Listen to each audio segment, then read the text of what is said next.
Começa hoje o curso de Organização do Trabalho do Telecurso Profissionalizante. Nós estaremos juntos nesta jornada. Bons estudos. Você vai assistir a teleaula de número 1.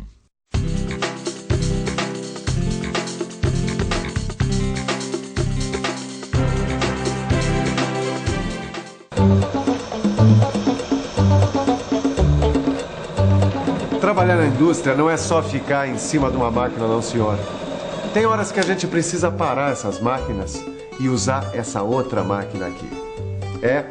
E no Profissionalizante chegou a hora de pensar na melhor maneira de executar uma tarefa.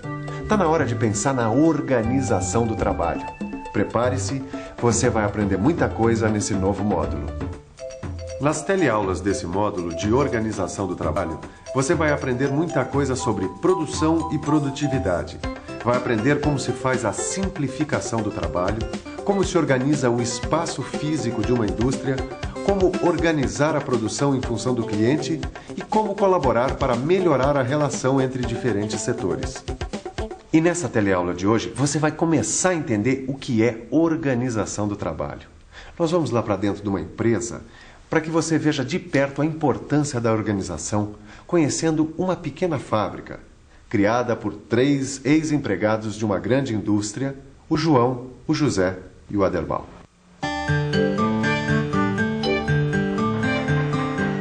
Olha, Aderbal, eu e o José somos técnicos, entende? Nós sempre trabalhamos na parte de produção. Nós não entendemos muito de organização. Isso é lá com você que sempre trabalhou com administração, né? Então, olha, eu assino embaixo o que o João está falando, viu, Aderbal? Mas vocês não entendem? Senhor Benedito, a organização do trabalho é fundamental para a produção.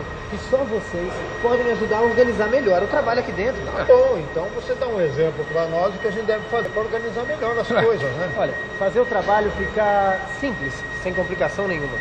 Fazer de modo barato a tarefa. Fazer a tarefa sem se cansar muito. Fazer de um jeito que o serviço saia mais rápido. Fazer com que tenha mais qualidade. Fazer de uma maneira mais segura. Fazer sem poluir, sem prejudicar o meio ambiente. Maravilha, eu já vi que você quer fazer uma revolução total aqui na nossa indústria, né? Revolução não, evolução. Mas, Aderbal, esse negócio de organização é com você, porque você que faz o trabalho intelectual aqui. Nós fazemos a tarefa, nosso negócio é produzir. Você está completamente errado, José. O trabalho intelectual e o trabalho físico têm a mesma importância. Aliás, importante é a produtividade. Bom, aí eu concordo. Produtividade é tudo. Produção e produtividade é a coisa mais importante numa indústria. Pelo menos eu vejo assim, né? Nós estamos aqui nesta fábrica para saber se as pessoas sabem qual é a diferença entre produção e produtividade. Vamos ver. Oi, por favor. Qual que é a diferença entre produção e produtividade? É produzir mais, com mais qualidade, e a diferença é essa. Produção é tudo aquilo que você faz em grande quantidade, as coisas em série. E produtividade é aquilo que compensa aquilo que você faz, é a produtividade. A produção seria fazer uma certa quantidade de material, né? E a produtividade seria se fazer com qualidade, né? Com eficiência. A produção, no entanto, no caso seria a quantidade, né, de material fabricado, né? A produtividade estaria ligada mais à questão da qualidade. Bom, quem não sabe ainda bem a diferença entre produção e produtividade, vai aprender agora de uma vez por todas. Vamos lá. A produção se refere à quantidade, ao número de produtos que a fábrica consegue fabricar num determinado tempo. Por exemplo, a produção de geladeiras por hora. Já a produtividade é outra coisa. Produtividade quer dizer produzir o maior número de peças no menor tempo possível, na qualidade exigida e com o mais baixo custo. É mole? É assim que a indústria fica competitiva. Olha, a gente precisa discutir umas mudanças aqui, viu? Tem muita coisa que poderia melhorar nos postos de trabalho do pessoal. Pensando bem, né? Eu acho que essas bancadas aqui estão mal dimensionadas. O pessoal aí andou reclamando. É isso mesmo. Olha, ontem eu estava trabalhando aqui nessa bancada, né? E depois fiquei com dor nas costas. Então, Braulio trabalhou naquela outra ali, ele reclamou, ele disse que a luz ali às vezes está falhando. Vamos ver essa aqui. Olha, essa aqui tá boa. Fora essa mistura de peças e ferramentas que não dá, né? Olha, isso aqui é uma porta aberta para o desperdício de tempo e para o acidente. E o desperdício não é só de materiais, não. É de esforço físico também. Tem muito operário que se movimenta demais numa tarefa, desperdiçando sua energia à toa. Por isso, um posto de trabalho deve estar organizado também segundo critérios de economia de movimentos. Já ouviu falar?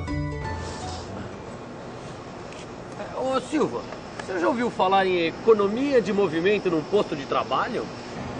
Olha, eu levei muito tempo para aprender a trabalhar sem prejudicar o meu corpo. A primeira coisa que você deve aprender na economia de movimentos é o uso dos músculos adequados. Começando com esses músculos aqui, ó. Os dedos são indispensáveis em qualquer trabalho. De preferência, o trabalho deve ser realizado só com eles. Mas, se for necessário, devemos usar também o punho. Se ainda não for suficiente, entram em ação também os músculos do antebraço. Se ainda precisar mais esforço, entram também os do braço e até os músculos do ombro. Agora, esses músculos devem ser usados de acordo com a necessidade. Somente o necessário. Somente o necessário, nem mais nem menos. Uma coisa importantíssima. Proteja sempre as suas mãos. Elas são as ferramentas mais valiosas que existem. Jamais ponha suas mãos em risco. Certo. Mas o que é mais importante em economia de movimento? Tem uma série de coisas importantes. O desempenho das mãos e dos braços, por exemplo, é super importante. As duas mãos e os braços devem trabalhar juntos, entende? De preferência, eles devem fazer movimentos parecidos.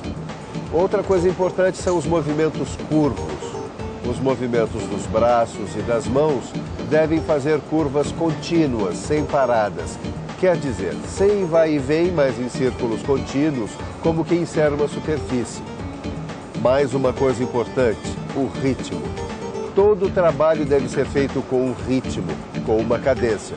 Claro que adaptando esse ritmo ao ritmo do próprio trabalhador. Eu, por exemplo, trabalho no meu ritmo, mas com o ritmo certo. Puxa, quanto mais eu aprendo, mais eu descubro o quanto eu ainda tenho que aprender. Mas isso é assim mesmo, Tito. O conhecimento é infinito. Eu também continuo aprendendo no meu trabalho. E quem está começando numa empresa, então, tem um mundo de coisa para aprender. Nunca pensei que numa simples bancada pudesse ter um mundo de coisas erradas. Uma coisa que está faltando aqui é estudar melhor as zonas de trabalho. Por quê? Estão fazendo muita zona aqui? Não, Zé. A área de trabalho que ele fala é a zona que as mãos alcançam no trabalho sem precisar movimentar o corpo para nada, entendeu? Pois então, tem alguns tipos de zonas de trabalho que a gente precisa determinar aqui nas bancadas. Primeiro, delimitar a zona ótima, que é o espaço mais perto do corpo, adequado para as tarefas precisas, com o movimento das mãos e dos dedos. Depois, delimitar a zona normal, que inclui, além das mãos e dedos, o movimento dos antebraços. E tem ainda a zona máxima, que inclui o alcance dos braços. Qualquer trabalhador precisa conhecer essas zonas de trabalho. Mas me conta uma coisa, essa história que o pessoal fala de zonas de trabalho, isso é importante mesmo? Olha, eu só vou te dar um exemplo. Imagina um sujeito tocando harpa. Imagine se esse sujeito não tivesse todas as cordas do seu instrumento dentro das zonas de trabalho. Não ia tocar coisa nenhuma. O mesmo vale para quem trabalha numa máquina na indústria. Concorda comigo?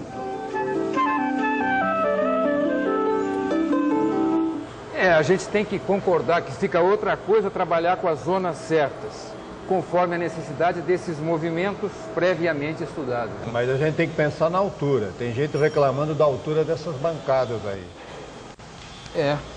Esse banco não tem altura regulável, não.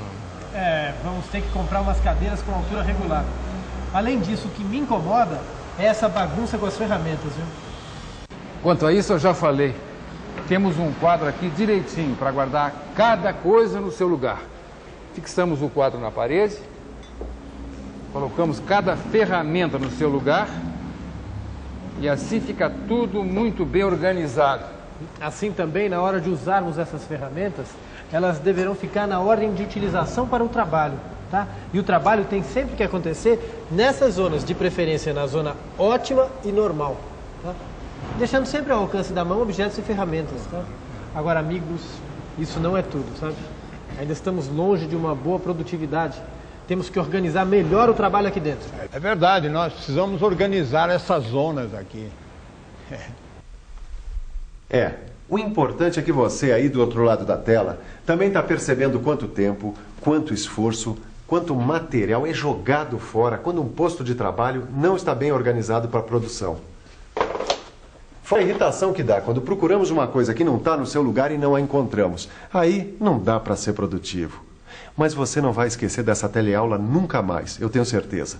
Isso que você aprendeu hoje vai melhorar muito o seu desempenho. Confira aí na revisão. E atenção, se liga aí que é hora da revisão. Na nossa teleaula de hoje, você começou a estudar a organização do trabalho. Você viu a importância da produção e da produtividade para uma empresa. E como a organização dos postos de trabalho melhora a produtividade. Você teve também as primeiras noções sobre economia de movimentos. Bom, você já percebeu que esse novo módulo do profissionalizante sobre organização do trabalho vai mexer muito com a sua maneira de trabalhar, hein? Por isso, se ligue na nossa próxima teleaula. Você vai ver como o seu trabalho pode ser simplificado. Até lá!